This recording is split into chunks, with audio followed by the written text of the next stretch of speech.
I think this business, and I want this business to be one of the first businesses that is Black owned that exits for like 100 million. I really want to do that. I think it's just got so much potential, and we just have not seen a massive Black owned brand come out in a long time.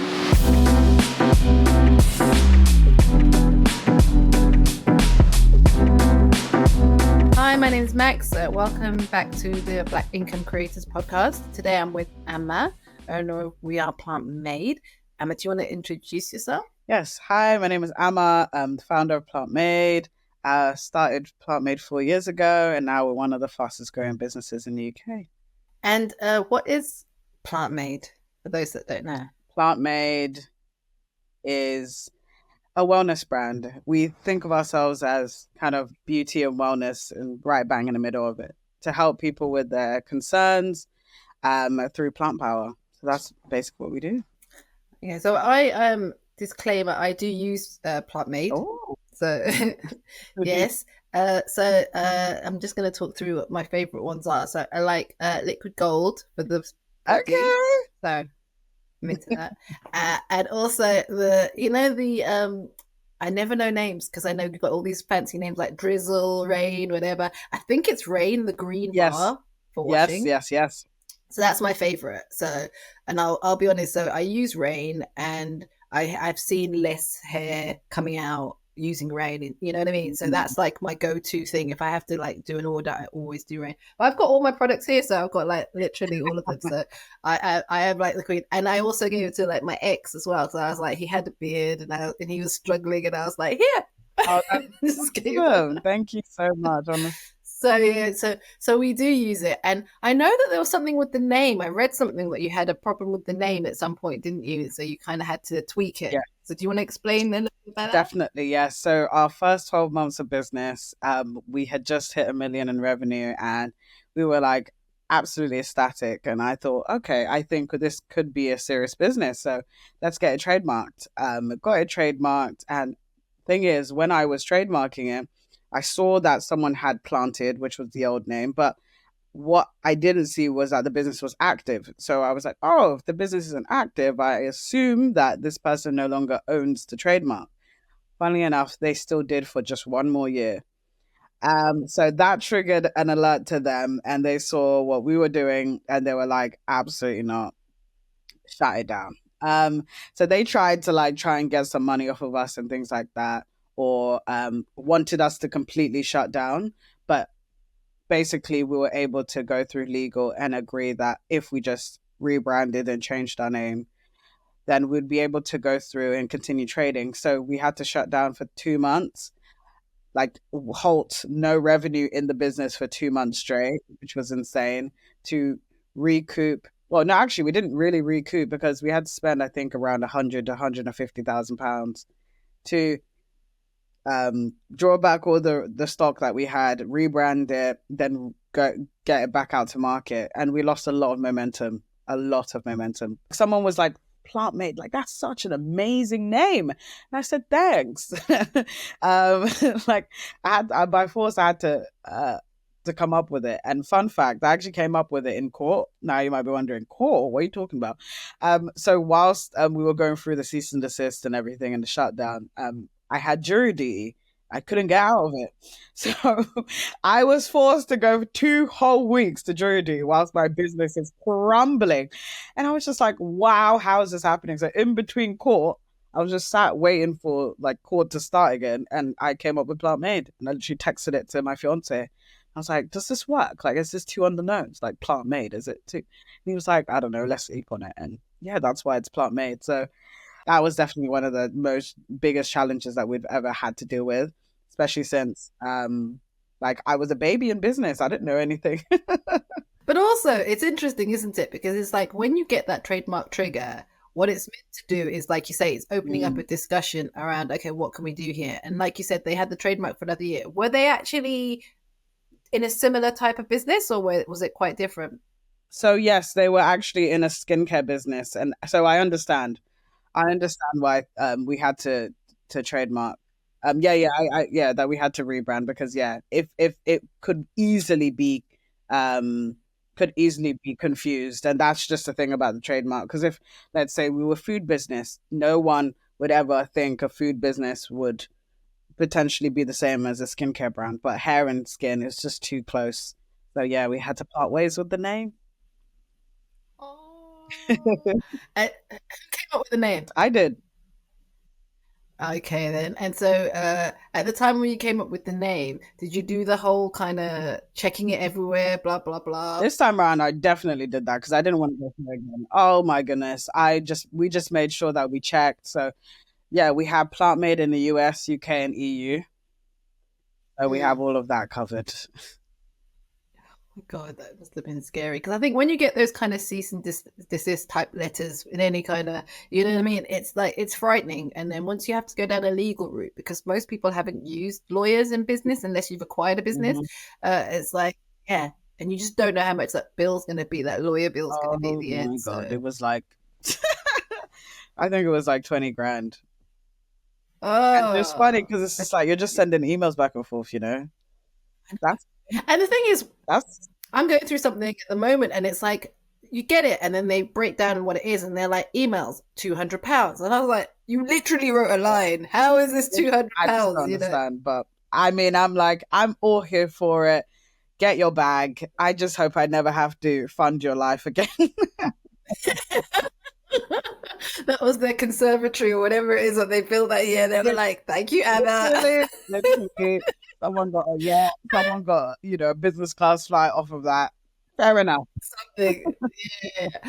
Um, and just go back to the beginning because I read somewhere that this was something that started from your own like hair issues. So you were having issues around hair loss or hair growth, and you decided, look, let me go into my kitchen and try a little something. For sure. Yes. So basically, I had just been let go from a corporate sales job, and it was very, very stressful. The funniest thing is, I was actually plotting whether I should quit, and then I had like a whole panic attack because I really did not like that place. Came back the day I came back. I wasn't in there for more than an hour. They got rid of me. And I was like, oh, fair enough.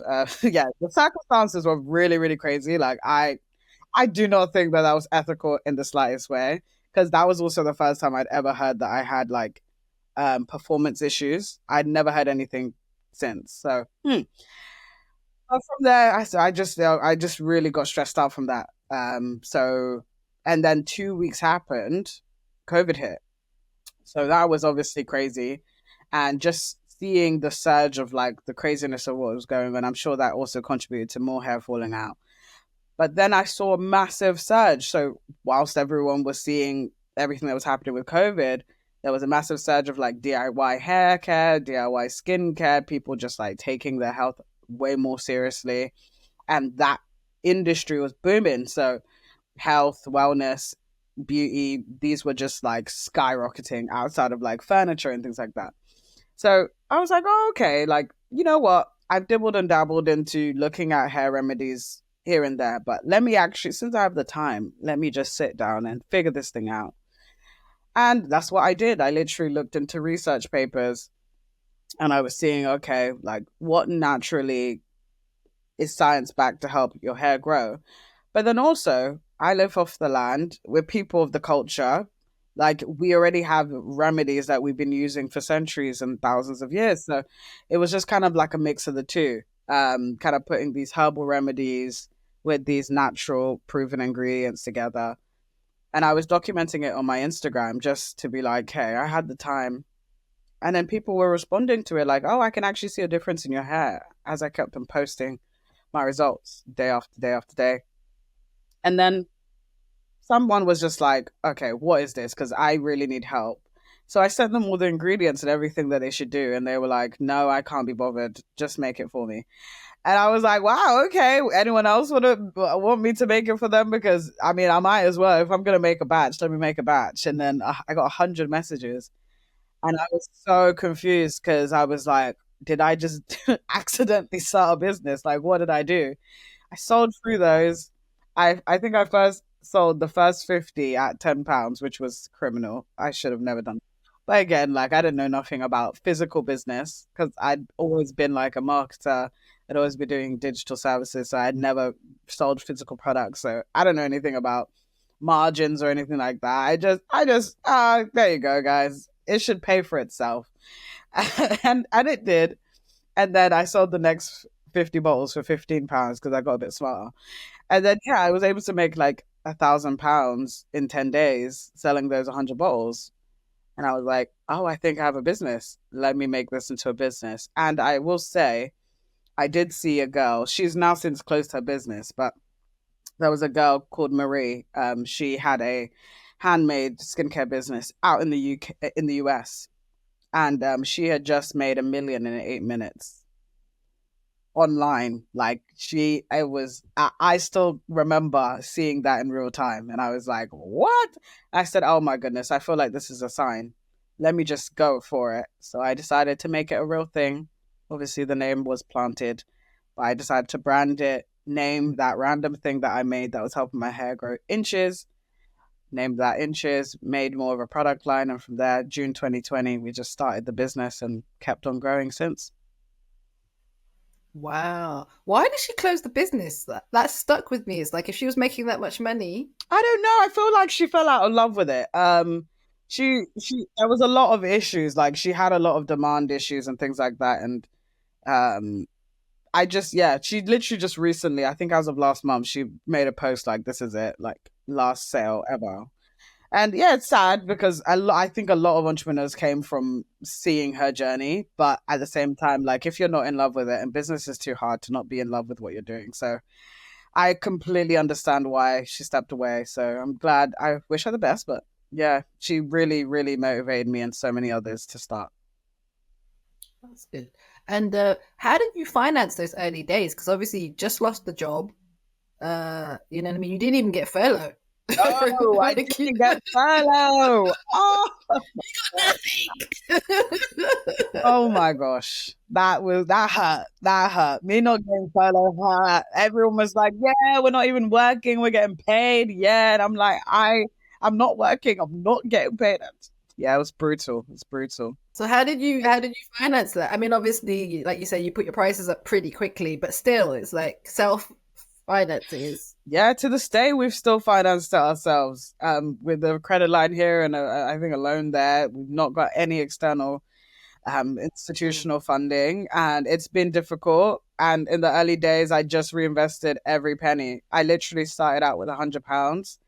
I the funniest thing is that I actually split the £100 with my brother. So the first initial payment of the ingredients and the bottles and stuff, I literally I saw it. I think April 2020. My brother sent me £53, and then I put together like another 53, another 56, and yeah, I bought the initial ingredients. So that from there, that's literally what we've been reinvesting, which has been incredible.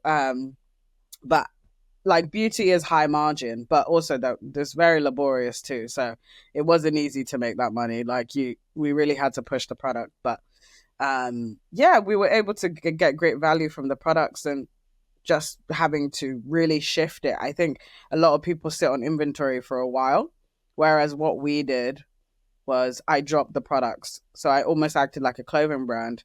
So I'd say, guys, I made a batch. Here's the release. They get it. Once it's done, shut off the site. People could only purchase 2 times a month for these items. And that definitely helped to drive demand fast, to drive awareness fast, and also to actually get the product out the door so that I could get that cycle of money in quickly and then kind of plan the money well enough to make sure we could still survive. Because you talk about it being a high margin business, and it can definitely be, especially if you get the branding right.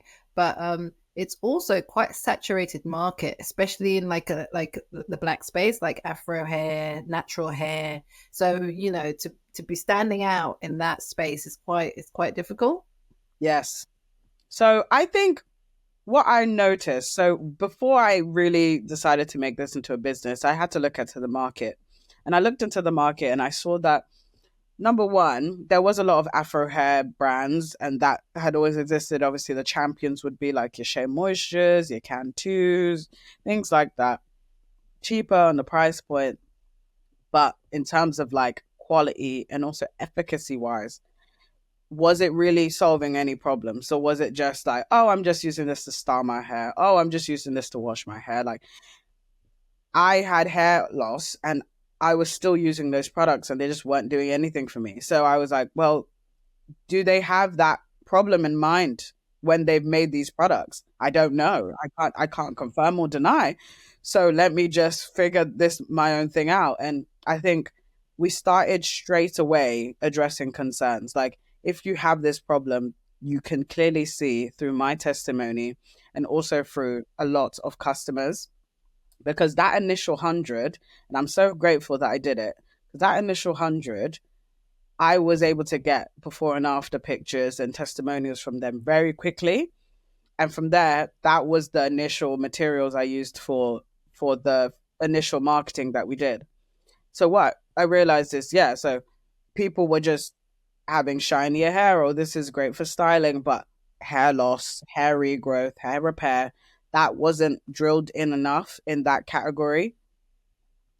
So that definitely was a differentiator for us. Number two, we were quickly able to make Plantmade a genderless business.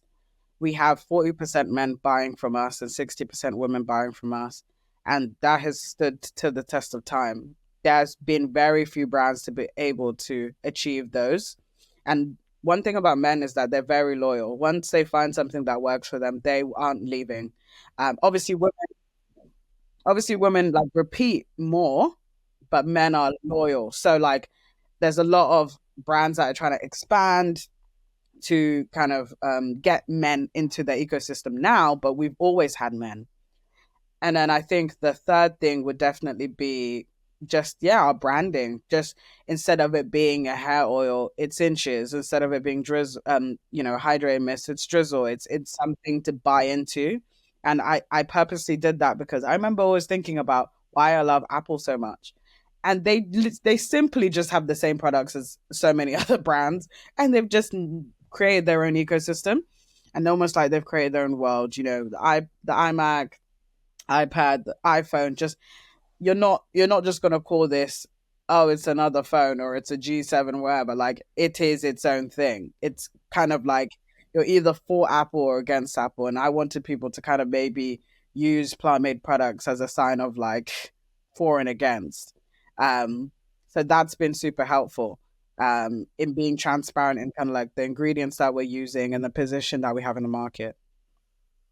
Well, it's interesting because, like initially when I got it, and this was probably 2023, I sort of stumbled across it. I think Facebook. I want to say Facebook because that's probably where I would have seen it. Like it was an ad that was running, and then when I got it, I was low key disappointed, and I'll explain why. Because I'm used to things that are branded for women, and so typically they've got more of a scent. You know what I mean? So they'll have more of like a fruity scent or more of a flowery scent. So for me, it's like it's almost like it resonates with like, then I'm getting the thing done because I can smell it or whatever. Whereas these don't smell, particularly, which then means like men are more attracted to it because obviously they wouldn't want a fruity or a flowery. Do you see what I mean? So it makes sense, obviously, in terms of like I've been using it for over a year now. But at the time, I was kind of like, what is this? Like, where's the orange? You know what I mean? I'm used to sort of like, some sort of, vanilla, something that's very, very strong, and it didn't have it. And I was like, oh, so it took me a little minute to do it. But now that you say 40% men, it makes total sense because they'll be like, yeah, I could use this without having to smell like I've stolen it from my girlfriend. So I think it's quite important actually when you put it like that. Okay. And so you said that you and your brother, so did you start it together or did you just support it? I mean, literally, like that £100 was not even like it was our batch. It was like the batch that we used first. So that got a sample batch. But no, we didn't start it together. He worked in accounting in finance for about 10 years. So he was doing that. And I was just, I had the time. So I was just mucking about with these oils, these herbs together, putting them together. And he wanted to grow his beard. So I just threw him a bottle for free. And, He actually works with me now, building the business. He's my CFO. So it's just like nice little full circle moment. Yeah, yeah, yeah. And is it like so how big is your team now? Because obviously it started just you and your Instagram. How big is it now? Because I know you've got kind of got like a factory space where things are made and Yes. So we are 18. We are 18 and we have had fluctuations in the team. That's due to my inexperience at time, or some of our management experience, where we thought we needed loads of people, and actually no, we didn't need loads of people. We just needed one person or five people in this department. And because we produce the products ourselves as well, we've had a lot of fluctuation in that department. But we're 18 and we're good. And yeah, it's been a blessing to grow and to, even with the changing teams, just being able to maintain this business. I think it's difficult if you're an entrepreneur because it's not like you've got a very normal structure. So when you're in that growth stage of a business, it's difficult to know where you need to put your energies and your thing. And also recruiting. I know that I recruit and I give a lot of people chances, and I'm like, they don't quite have the skills, but maybe they could grow into it. And then you're like, no, I need someone. I need someone who's actually got a little bit of skill, a little something. You know what I mean? Or more than just yeah. So I think it's really, really difficult. And like you said, there will be some fluctuation there. It's like, oh, maybe we need to put more in marketing, maybe we need to put more in operations. It kind of shifts. But now it's like you're a full grown businesswoman. It's not like a little side hustle you were doing because of the pandemic. Yeah, this full blown business now. We were even featured on the Times this year. It's one of the fastest growing businesses in the UK, which was definitely crazy because I didn't even anticipate that that was gonna be something I would ever be on. Not to say I didn't think we deserve it, but generally, like I don't know, like I just wasn't even thinking about it. Like I'm just focused on building the business. So that accolade definitely helped put some fire up my bum to be like, okay, we're doing something. And I tend to document me building the business, and I actually have even since its inception. Um, to kind of pay it forward because the only reason why I even had an interest in business was because people were documenting theirs online. So I'm like, if any, especially Black women, I don't know, I feel like there are so many successful Black women that haven't reached their success, like their success and potential, but they haven't quite realized that potential because maybe they're scared or maybe they think they might not be good enough or things like that. Um, and I just feel like we're reared different. We can be reared different in society. So I just want to pay it forward and be like, I am a minority. I'm the daughter of immigrant parents. Like, if I can do it with £100 when I only had like 300 pounds in my bank account, like you can do it too. It's not easy, and I also showcase that as well. I'm very transparent with the rights and the wrongs that happen, but I just try and make sure that everyone who's coming after me or even who's beside me that like we're in this together, like we're really really in this together. It's interesting because I did when I was in my dissertation, it was around Black women and financing in the UK. So I looked at the different groups, like white men, white men, white women, Black women, and why it is that we are sort of like the ones that get the least finance. And I thought it was going to be like because banks are racist, etc., etc. The usual thing that was what I went into the sort of dissertation with. And actually, what it came down to is what you said a little bit about sort of confidence, but also it was around trust. So Black women are the least trusting group, so they tend to do things solo. They don't do things with other people. So like even Black men tended to do things as like two, three of them. You know what I mean? They're like a little posse. They'll do it. Whereas Black women, they ended up having a lot of lifestyle businesses. So they were making like 50, 60 grand, taking care of the family and doing all sorts of other stuff. But they weren't growing because they didn't trust partners. They'd been burnt before, blah, blah. You know what I mean? So actually, it was like Wow. half system, the systemic racism exists. Let's not, shy No, away it from that. does. But it was also it was us as well. It's like a sort of like limiting thing where we were like, no, I have to do it all by myself and I have to do all the roles. I have to sort of, be the finance person and be this person and da da da. And most people cannot be good at all of them. like you're obviously really strong in marketing and that was your background, beforehand, that kind of stuff. And that helps. And then you had to learn how to sort of, make sure the product is delivered in a certain way. So you had to learn logistics. But some people might be really bad at finance. So the pricing might still be wrong. You know what I mean? They might still be charging a tenner, that kind of stuff. So yeah, it's an interesting sort of loop that we have in terms of how we do it. So that job that they kind of did you wrong, it actually gave you certain skills, I suppose, in terms of you use your marketing in that on that level corporately, Yeah. which means as an entrepreneur, you're coming into it like a lot of American entrepreneurs, like they're coming from Wall Street. You're coming in at a different level. You're not coming in at kind of street hustle. I'm gonna start something. Yeah. So the thing is, actually, I was actually doing marketing like kind of on the sly. So out the gate of uni, I was like, I'm not gonna work for anyone. I'm gonna be an entrepreneur. Like that was my goal.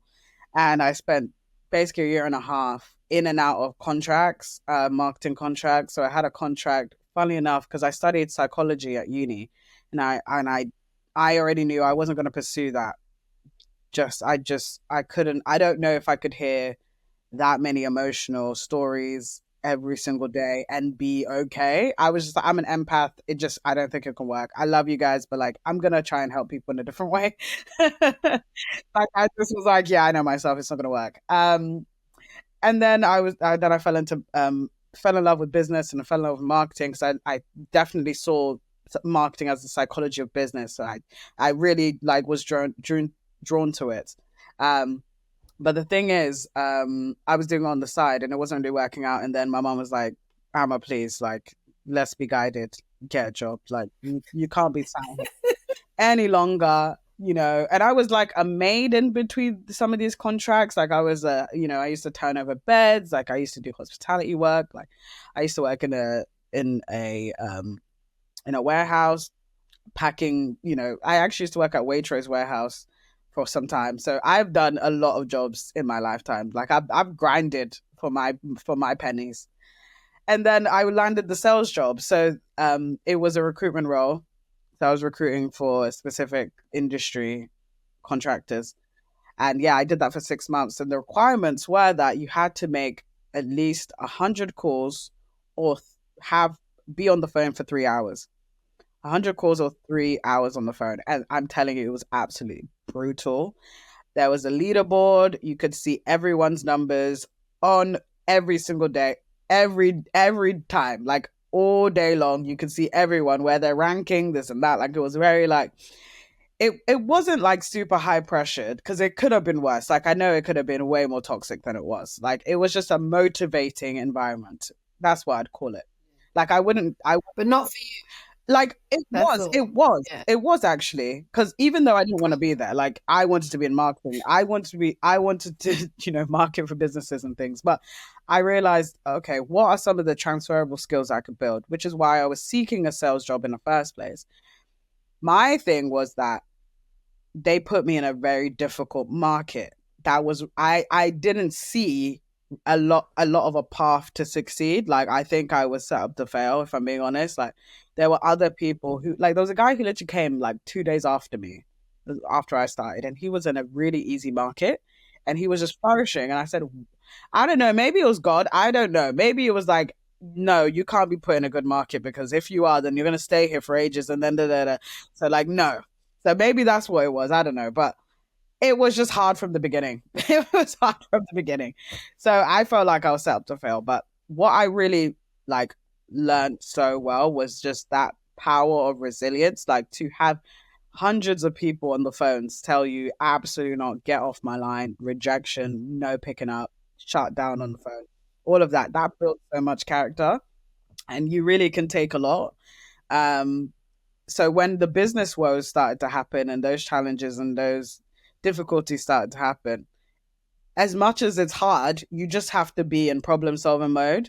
And you just, okay, well, how are we solving the problem then? We can't get emotional for too long. Like, how do we solve the problem? How do we move to the next thing? How do we fix this? Like, that's kind of how my brain is wired because that was it. And also, like, try, fail, try again, fail, try again, fail. That resilience as well. Also, super necessary in business. There's so many people that try things, whether it's a product, whether it's marketing, maybe it might even be a piece of content, and people are burdened by the fact that it didn't work. But it nothing has to work. Like nothing generally has to.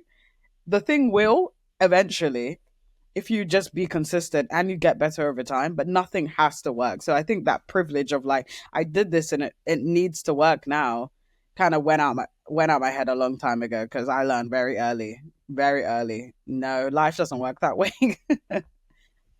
Well, I like that because actually, like you say, it's like you didn't just have like a very sort of like uni and then, what do you call it, which is what I'd kind of envisaged. And I think the fact that you've done physical jobs is actually quite key as well. You know what I mean? Because it's like a lot of people, they they would have done the same thing as you, but they would have written a whole business plan. They'd have looked at their competitors. They'd have done, you know what I mean? Rather than just cracking on and like you say, mistakes come, the mistakes come, you know what I mean? You deal with them. They would have started writing a whole thing, getting a strategic advisor to help them, and da-da-da. And then 6 months later, they'd be like, okay, I'm going to, have this business, blah blah blah. So it's like actually you're more kind of like hands-on hustler. What kind of manager would you say you are? What a lovely question. I love that. That was I don't really get that. I try to inspire as much as I can, because I realize a lot of people don't perform just due to a lack of belief in themselves. Like there's just people who just generally are maybe scared of the task ahead, what they've been set, and get overwhelmed to the point where they can just seize action.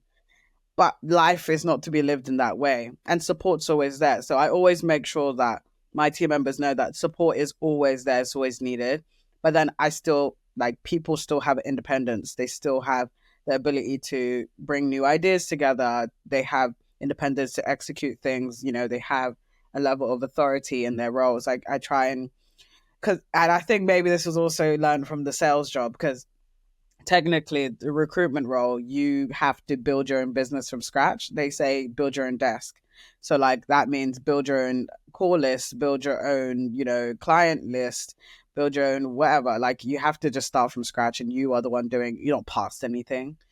And as much as you can't really take that sentiment into the world of e-commerce, like you also can, like, okay, own this kind of content, like drive, like figure out a video style that works and drive it home. This is yours. Like I'm not going to take this away from you, you know, and continue to double down and be more creative and refine it. Like you are the powerhouse in this, do it.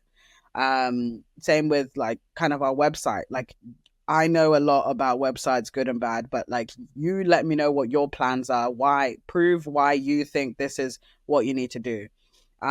Because ultimately, like, why is it going to be beneficial if I just continuously tell people what to do every day?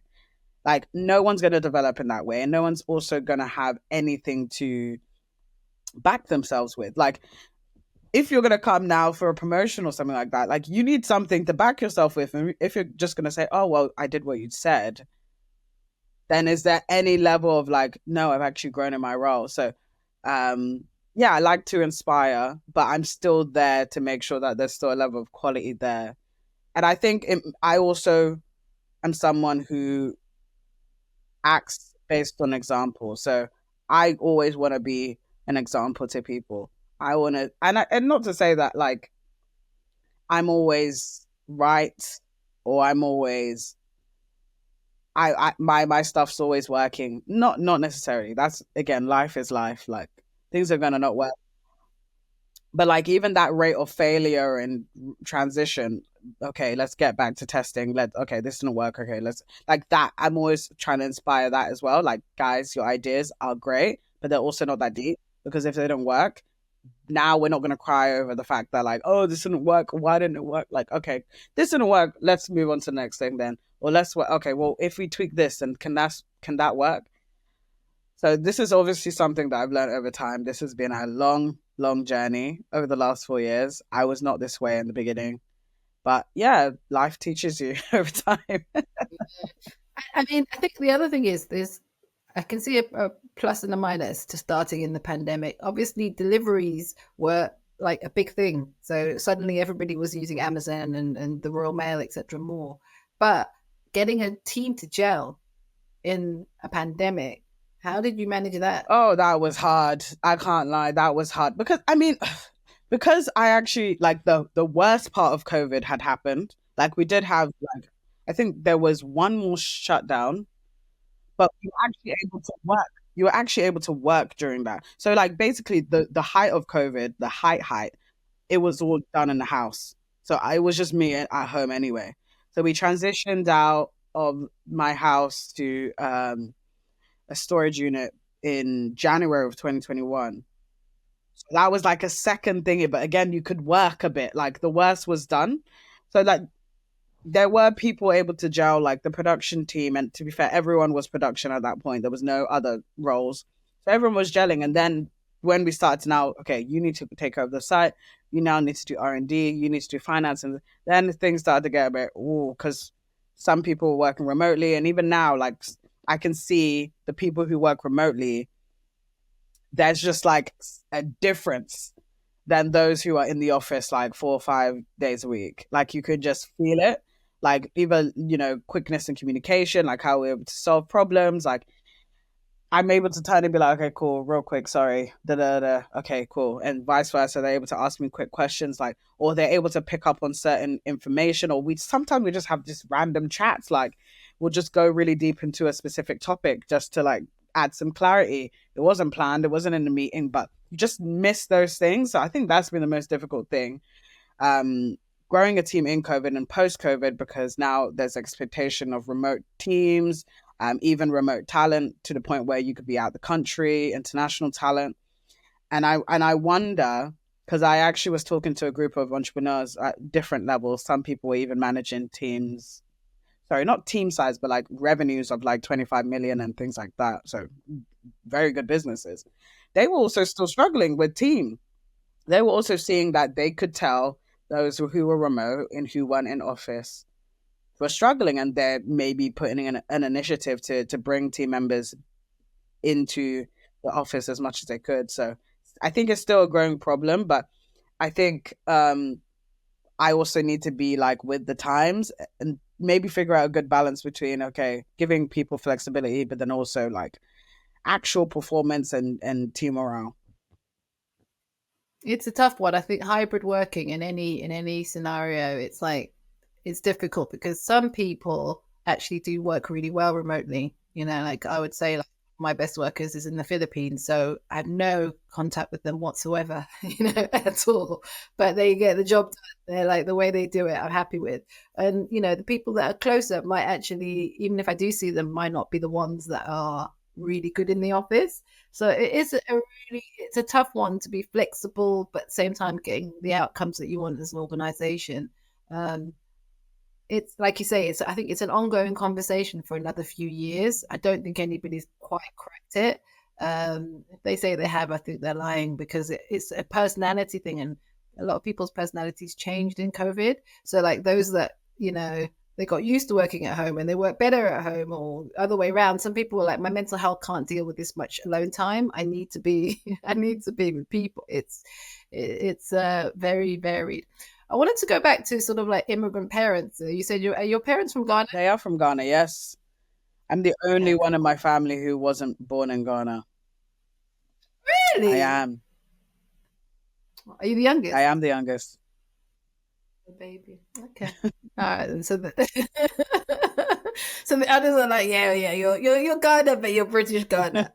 Yeah, yeah, yeah, yeah, definitely. So when they came, did they come in and come to this country and they did like normal jobs, or did they have to do that like the immigrant The hustle? immigrant hustle, all their qualifications, they were teachers back home. All their qualifications didn't mean a thing here. They just weren't recognized. So they had to reschool, even though they'd went to university, done masters, they had to do university, masters again.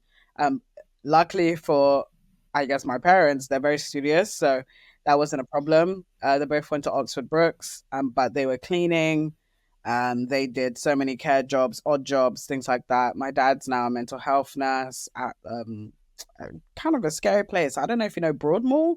like a mental health hospital. Yeah. Yeah, that, yeah, it's like a mental health It's prison.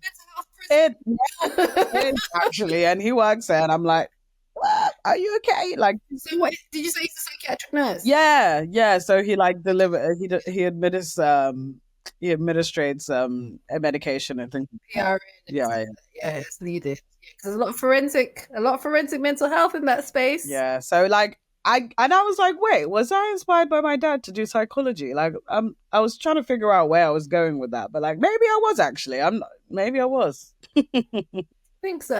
The thing is, I think, like you say, maybe the psychology, but even it's like the work Oh, ethic that you talk about. So that thing of like the cleaner jobs, the carer jobs that a lot of our parents had to do. My mum had to do the same thing, even with a master's degree. They still didn't recognize it. She had to start again, and I think people forget that. But us as children watching it, we're like, okay, this is how we need to work to get yeah. stuff done. What did your mum?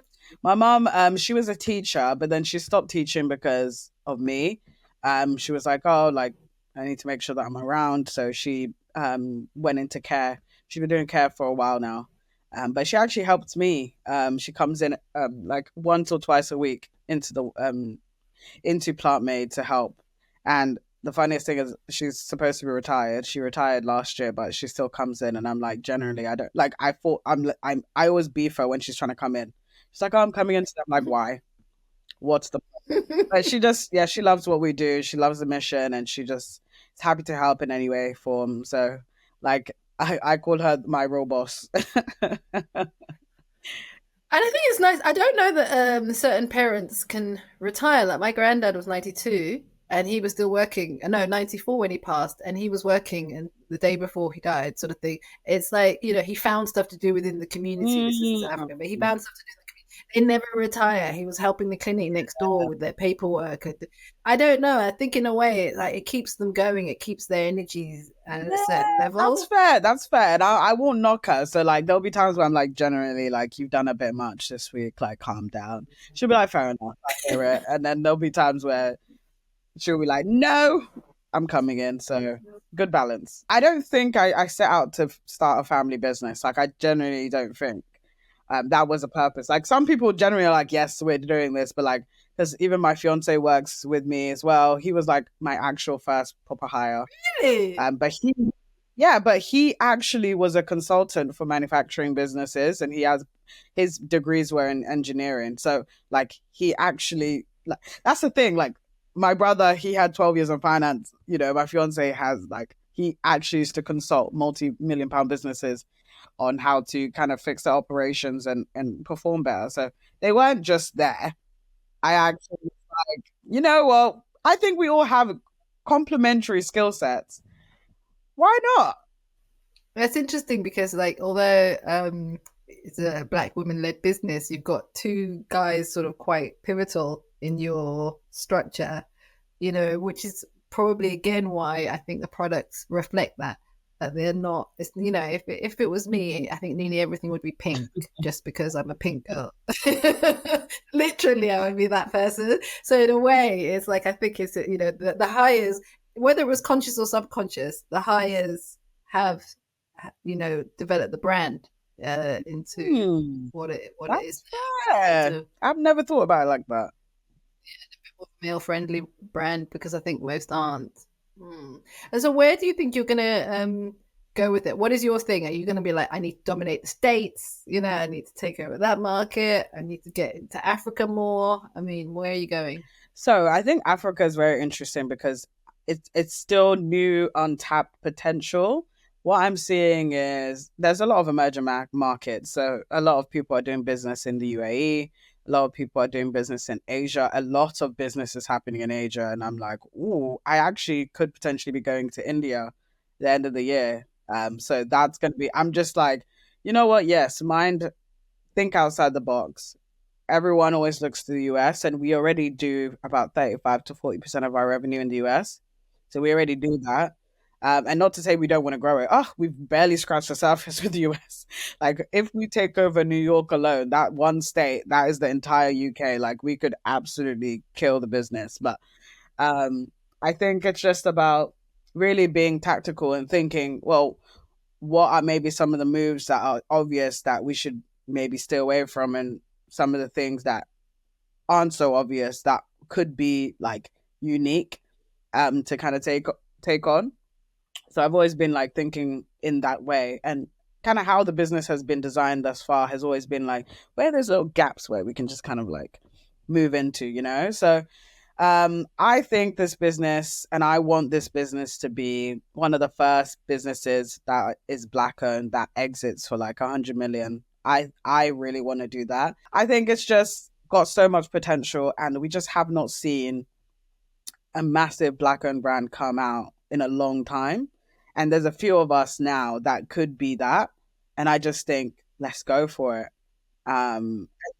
If I'm able to, sorry, not if, when I'm able to achieve it, let's speak into existence. When I'm able to achieve this, that means I will be able to create, or a few of us will be able to create some of the first black funds that would then be able to fund other businesses. So outside of myself and striving to create wealth for myself, I also want to pay it forward because I've been going through the raising process these last few months, and seen how I've seen how difficult it is, and no one's saying anything explicitly because no one will. No one would say, "Oh, we don't want to invest in you because you're black." But they would never say that, and not to say they even might be thinking that, but I'm seeing certain patterns where things aren't making sense. Oh, you're too big.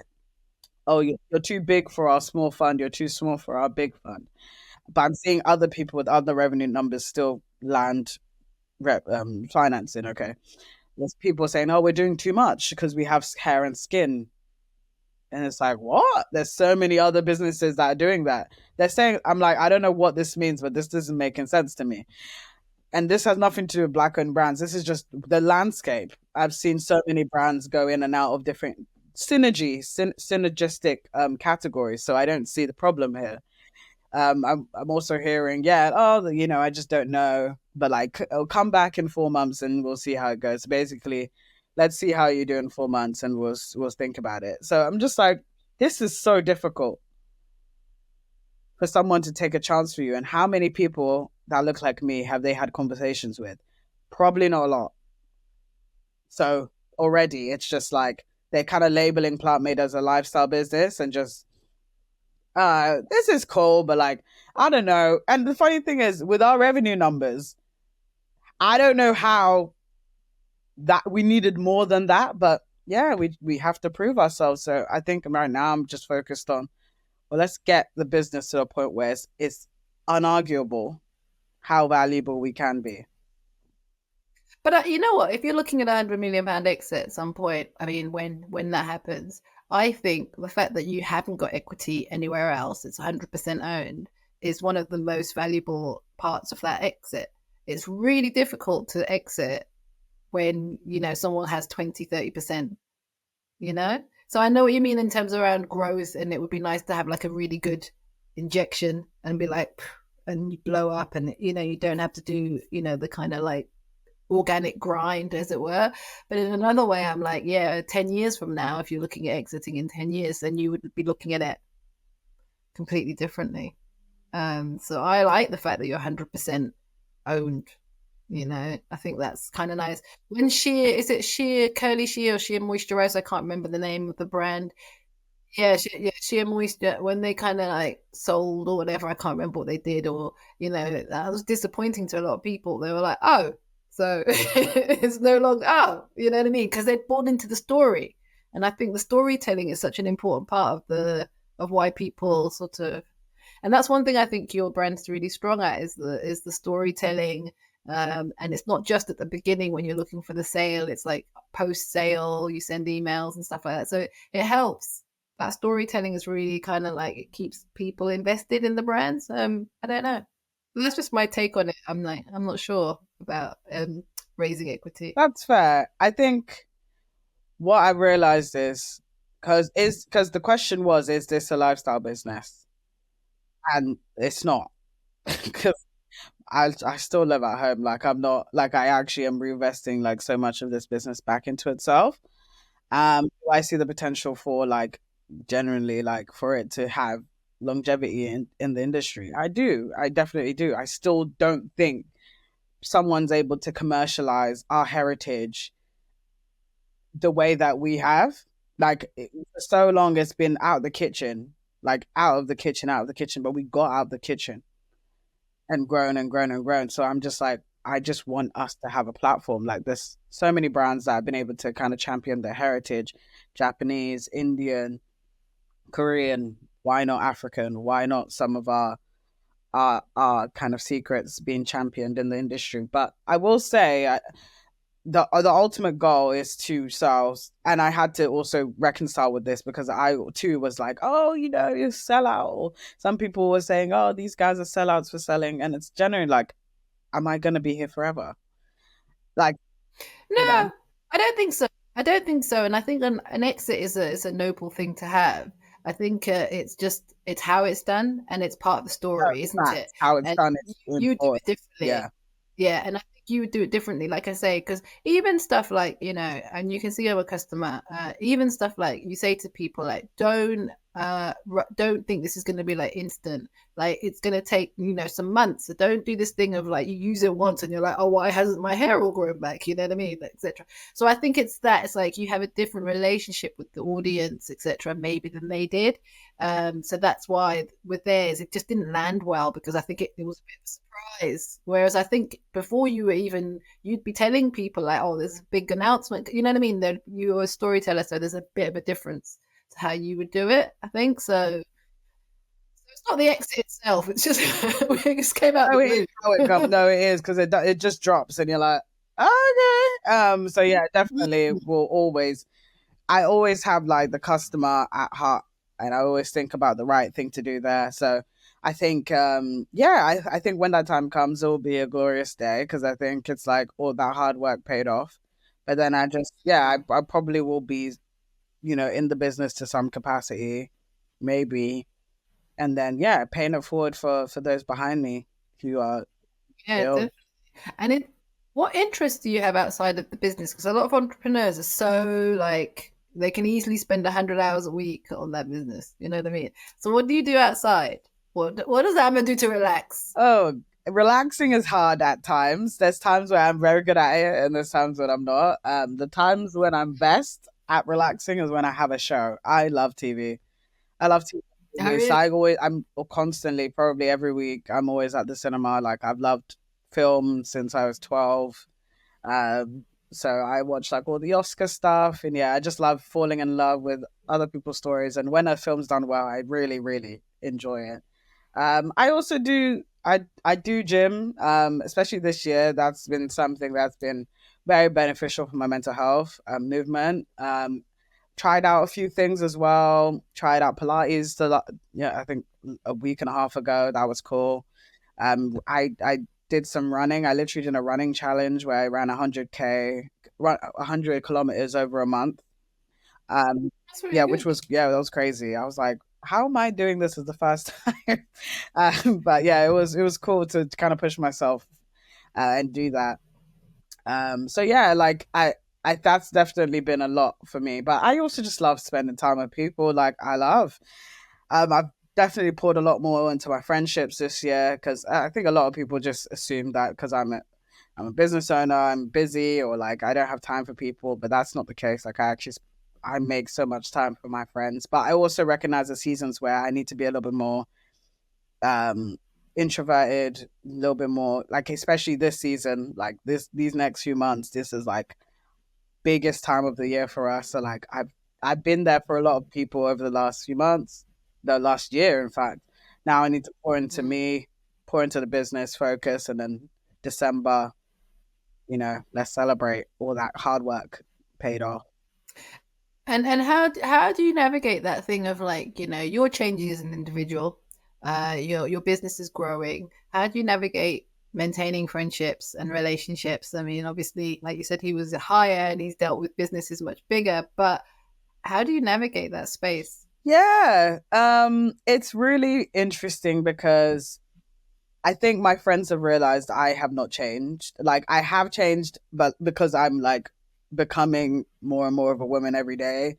But then I haven't changed in terms of I haven't like made the business my personality. Like, I haven't like the success hasn't gotten to my head, and I think it's just because like I just see it as a job. Like, as much as yes, like it's a job that's can be over like over encompassing. It's a job at the end of the day. Like, when my friends are successful with their jobs, they're successful with their jobs, and same with me. Like, I'm successful with my job, and that's that. So like it's Mm. not who I am. And I think for some people, I don't, and I think there's very few people left in this world that are still like this. But some people, they are their achievements, they are their business, and stuff. And sometimes that's negative because some people are like, oh yeah, well then I'm, you know, that person. And other people, it's actually like, oh, if they aren't successful in business and they almost take that as a hit. I've been learning over the last few months to like you you still have value whether your business is doing well or not. Like, it doesn't dictate. Define Yeah, it you. doesn't define you. It doesn't take dictate your value. It doesn't dictate your you Mm. know your worth. It doesn't dictate any of Mm. that. So that's how I come in. I'm very transparent person. I'm very, I wouldn't even say the word humble. I don't believe in that word to a degree. I just think I'm human and I'm just acting human because I am one. So it's a human thing. And I think maybe, again, the psychology thing, I just always known that like it's never that deep. it's, I'm No, never going to get to that point because I know that I know too well. So I always keep my friendships and relationships at that level. that's good. And I mean, one of the things you talked about is like this brand started basically on Instagram. Was it Instagram where you thingy? So, did you already have a large following when you started this? So you were just starting off with like your friends and a few people that you followed, kind of thing. So a few hundred people or something Yeah, like that. so I had a bit of a following on Twitter, but I actually didn't run the business at all through Twitter. Mm, And Twitter mm, also, just because you have followers, the way it works doesn't mean that anything's gonna happen anyway. So I was actually just documenting my business journey there, but I was selling through Instagram. Like, that's kind of how it's always been. So yeah, I literally had 1,000 followers personally. I had 1,000 followers to my name. So I really, really built this thing from scratch. Um, that was like the main thing. And I think that's important for people to think about because I think a lot of times they think, oh, I have to have 50,000 people before I'm going to be able to sell anything. And although you sold initially to that, you had to have grown that. You can't just be like, okay, I've got my 1,000. There's only so much they could all buy. So you had to have grown True. it off It's that. true. Yeah. And, yeah. And you're not targeted, it's not a black targeted business, although we do use it. Don't get me wrong. It's like, it's actually quite cleverly done in it could be anyone who has like hair loss, hair growth wants, etc., can use these project products, isn't it? So it's not like it's a black only No, product. it's not. And it's funny because even though like due to like marketing capacity, we haven't been able to show how diverse our product line is and how diverse our customer base is. But we generally have every person under the sun. We have South Asian men, we have South Asian women, we have Latinas, we have Latinos, we have white women, white men. Like, we have everyone under the sun. And it's been great to see that that message has penetrated. Even though I'm a black owned founder, sorry, I'm a black founder. I still have been able to attract other people, and that's been great. The only thing though is that when it comes to like in person stuff, we haven't had that many interactions with people. Like, I think we had like I feel like maybe I'm not sure. But like this pop up that we just had like a few weeks ago, like that was Oh probably yeah, the least diverse pop up we've had. But the first pop up that we had 2 years ago, it was very diverse. Like, we had a lot of was people. this East London, It was, it Stratford or was, it Hackney? was. So yeah, 2 weeks ago it was Hackney. Yeah. But yeah, we kind of always done it in East London. But yeah, we need to also get out and see it, more of our customers in person. But yeah, no, I also made that a point. Like, why does a black owned brand have to be for black people only? Like, surely these ingredients don't say only for black people. Like, I'm sure just demonstrating that it needs to be used differently per hair type is all you need to do. So that's what I wanted to Mm. do, and that's what we thankfully achieved. Yeah, and you've done a lot around the hair. Are you going to do, and then there is a couple of skin things. Are you going to do a lot more around skin moving forward? Is that what we That's the have to funny watch? thing. Like, I don't know, based on like some of the feedback from the investors and stuff, like they just think we're doing too much, and I'm like, I'm so confused here. So I don't know. It has to be a pulse thing because I've been sitting on so many ideas for years now. Please do skin. So You know what? Body skin, it's quite the market is quite well taken care of. However, face is the bit where I find it's really difficult to find products that work really well with drier skin, etc. Whatever. So I feel like there is still like that thing where there isn't that one brand where you could go to and you'd be like, yeah, they do everything for your face, etc. Stuff like that. So if you could do that, that would be brilliant. I think what the investors are saying, which is I kind of get it, is that you see this thing of natural hair, we've got like 8 different things. They're seeing that and they're like, that's too much because they don't understand that process of like, there's a process to do, managing your hair or managing your mhm. beard. So that's why they're like, yeah, there's already too many products in the mix. They don't get that people, men and women want to take that time to invest in their hair and so they're not getting that. So that's probably why they're like, yeah, skin would be too much. But I'm not sure if I buy that I'm not argument, if buying it I'm either honest. because there's literally a brand called Gisu. Um, the the brand owner, she's from the Netherlands, and they are supposed to be a hair care brand powered by bees because they're beekeepers. That's her family's like what line of work. But they have lip oils, they have a body oil, and I'm just looking at them like they just do whatever they want. Bear in mind, they're one of the most successful businesses currently on the market, and they're hopefully going to sell soon. Not hopefully, like in a bad way, but like that's what the market is saying. Um, and I'm like, so you see that? What is it? Just because like, so I'm my in my head, it's almost like if you're gonna justify a bet, you basically have to outperform someone's doubts.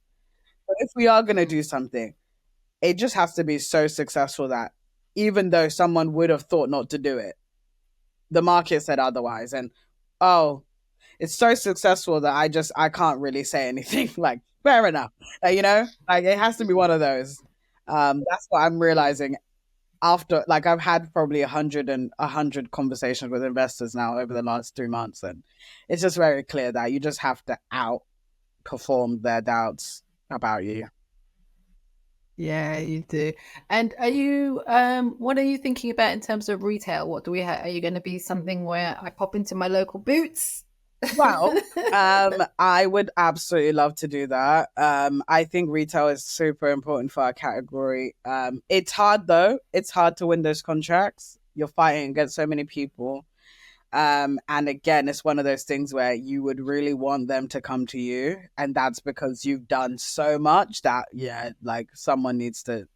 Okay, we need that because what I'm learning, and I've learned so much in business. What I'm learning is that what a retailer really wants from you is that they want you to bring people to their store. It's not that you get to now leverage the people that were already shopping the Boots. No, they want you to bring new people, new categories of customers to the store and then bolster up their sales because they could potentially buy more things and that means that's more sales across cross sales across the store. So they want that. So can you prove that you can do that?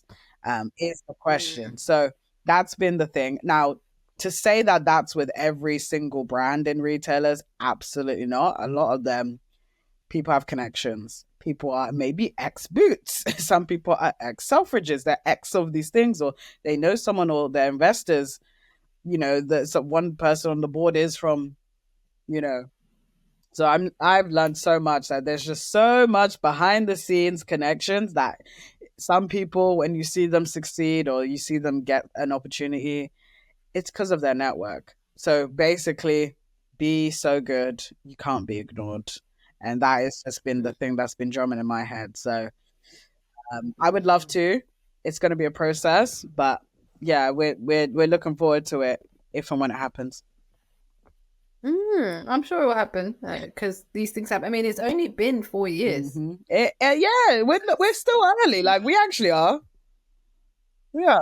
Yeah.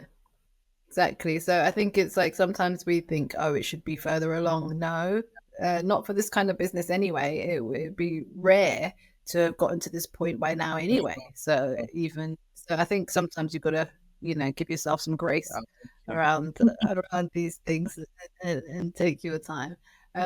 Where can people find it online? Then is it the same social handles or? Yes, the same social handles. So it's We Are Plantmade and then weareplantmade.com. That is us. If you want to find me, Ama Amo-Agyei on TikTok or AMAA underscore official. That's me on Instagram and Twitter. But yeah, literally like it's been a whirlwind and yeah, I'm just looking forward to just changing the industries that we're in, whether it's the business industry, whether it's the beauty industry, just bring more. Well, Yeah, yeah, that's quite interesting because you're actually in different industries. So you could easily say, oh, this is like a beauty industry thing. It's just beauty. Do you see what I mean? It's just, brands. But like you say, it's not lifestyle business, but it's a way of life. So it's like if people are moving away from using products in the way that they have before, and it's like a well-being thing, then they're changing behaviors. If you're changing behaviors, it's more than just a beauty thing where people are slapping on a bit of mascara. So yeah, there is something around one that in hundred terms percent. of. Especially as we are actually very sustainable. Like it's not something that we shout about, but like underlyingly, like a lot of almost everything that Plant does is super sustainable. So even like the fact that our shampoo and conditioner bars are like so successful, it means so many people are now not using plastic. So like that's amazing that we're contributing to that. Yeah, yeah, yeah. Exactly. So I think it's that, and there's so much else that could be done. So I'm looking forward to seeing where it goes. And like I said, I follow it quite a lot anyway because I'm on the mailing list, so I see when things like snow are coming out and all sorts. I'm always interested in the names. I'm like, okay. Yeah, the names are just like they're so hard to come up with, but they're so fun. It's just again, we just can't be associated with what's on the market. Like I know it just needs to have its own identity just to try and fight to stand out. Well, like I like what you said about it being like an ecosystem of itself, of its own. And I think that's really important as well. So it's not just a brand; it's like an ecosystem, and people need to understand that. Because actually, Inches Pro could just be a brand by itself. That could be the one thing that goes off, and you know.